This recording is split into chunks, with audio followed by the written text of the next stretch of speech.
3. Before the court of Sanhedrists. It was about 3:30 this Friday morning when the chief priest, Caiaphas, called the Sanhedrist court of inquiry to order and asked that Jesus be brought before them for his formal trial.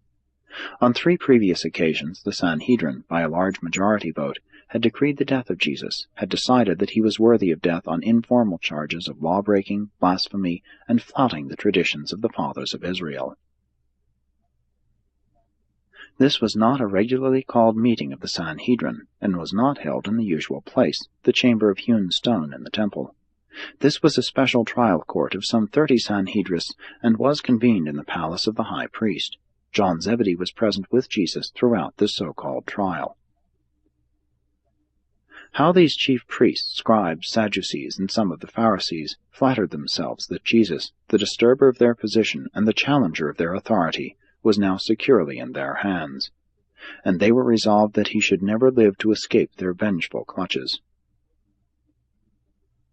Ordinarily, the Jews, when trying a man on a capital charge, proceeded with great caution, and provided every safeguard of fairness in the selection of witnesses and the entire conduct of the trial. But on this occasion, Caiaphas was more of a prosecutor than an unbiased judge. Jesus appeared before this court, clothed in his usual garments, and with his hands bound together behind his back. The entire court was startled and somewhat confused by his majestic appearance. Never had they gazed upon such a prisoner, nor witnessed such composure in a man on trial for his life. The Jewish law required that at least 2 witnesses must agree upon any point before a charge could be laid against the prisoner. Judas could not be used as a witness against Jesus, because the Jewish law specifically forbade the testimony of a traitor. More than a score of false witnesses were on hand to testify against Jesus, but their testimony was so contradictory and so evidently trumped up that the Sanhedrists themselves were very much ashamed of the performance. Jesus stood there, looking down benignly upon these perjurers, and his very countenance disconcerted the lying witnesses. Throughout all this false testimony, the Master never said a word. He made no reply to their many false accusations. The first time any 2 of their witnesses approached even the semblance of an agreement was when 2 men testified that they had heard Jesus say in the course of one of his temple discourses that he would destroy this temple made with hands, and in 3 days make another temple without hands. That was not exactly what Jesus said, regardless of the fact that he pointed to his own body when he made the remark referred to. Although the high priest shouted at Jesus, "Do you not answer any of these charges?" Jesus opened not his mouth. He stood there in silence while all of these false witnesses gave their testimony. Hatred, fanaticism, and unscrupulous exaggeration so characterized the words of these perjurers that their testimony fell in its own entanglements.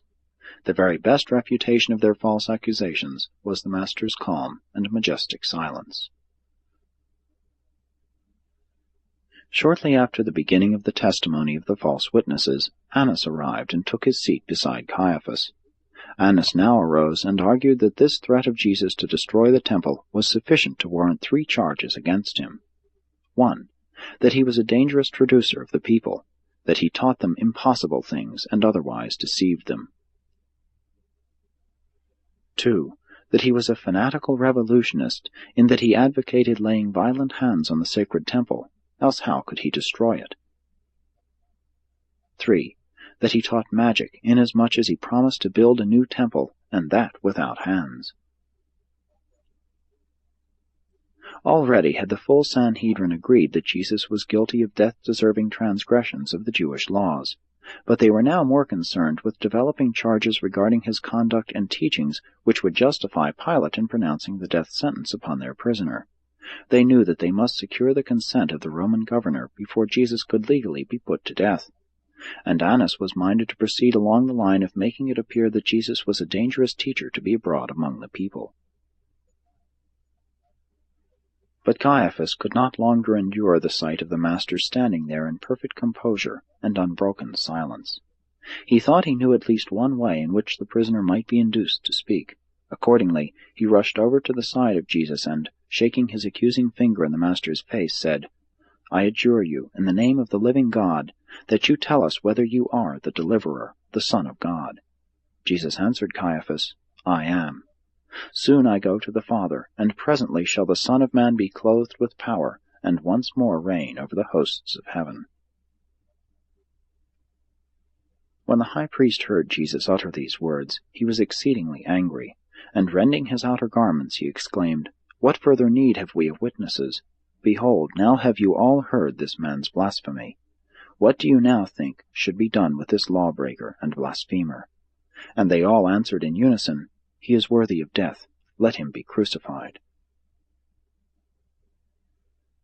Jesus manifested no interest in any question asked him when before Annas or the Sanhedrists, except the one question relative to his bestowal mission.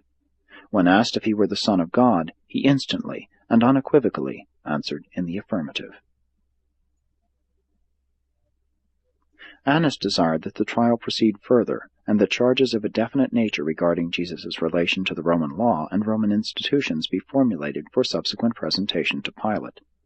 The councilors were anxious to carry these matters to a speedy termination, not only because it was the preparation day for the Passover, and no secular work should be done after noon, but also because they feared Pilate might any time return to the Roman capital of Judea, Caesarea, since he was in Jerusalem only for the Passover celebration.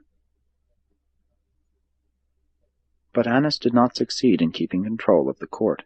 After Jesus had so unexpectedly answered Caiaphas, the high priest stepped forward and smote him in the face with his hand. Annas was truly shocked as the other members of the court, in passing out of the room, spit in Jesus' face, and many of them mockingly slapped him with the palms of their hands. And thus, in disorder and with such unheard-of confusion, this first session of the Sanhedrin trial of Jesus ended at 4:30. 30 prejudiced and tradition-blinded false judges, with their false witnesses, are presuming to sit in judgment on the righteous Creator of a universe. And these impassioned accusers are exasperated by the majestic silence and superb bearing of this God-man. His silence is terrible to endure. His speech is fearlessly defiant. He is unmoved by their threats and undaunted by their assaults. Man sits in judgment on God, but even then he loves them and would save them if he could.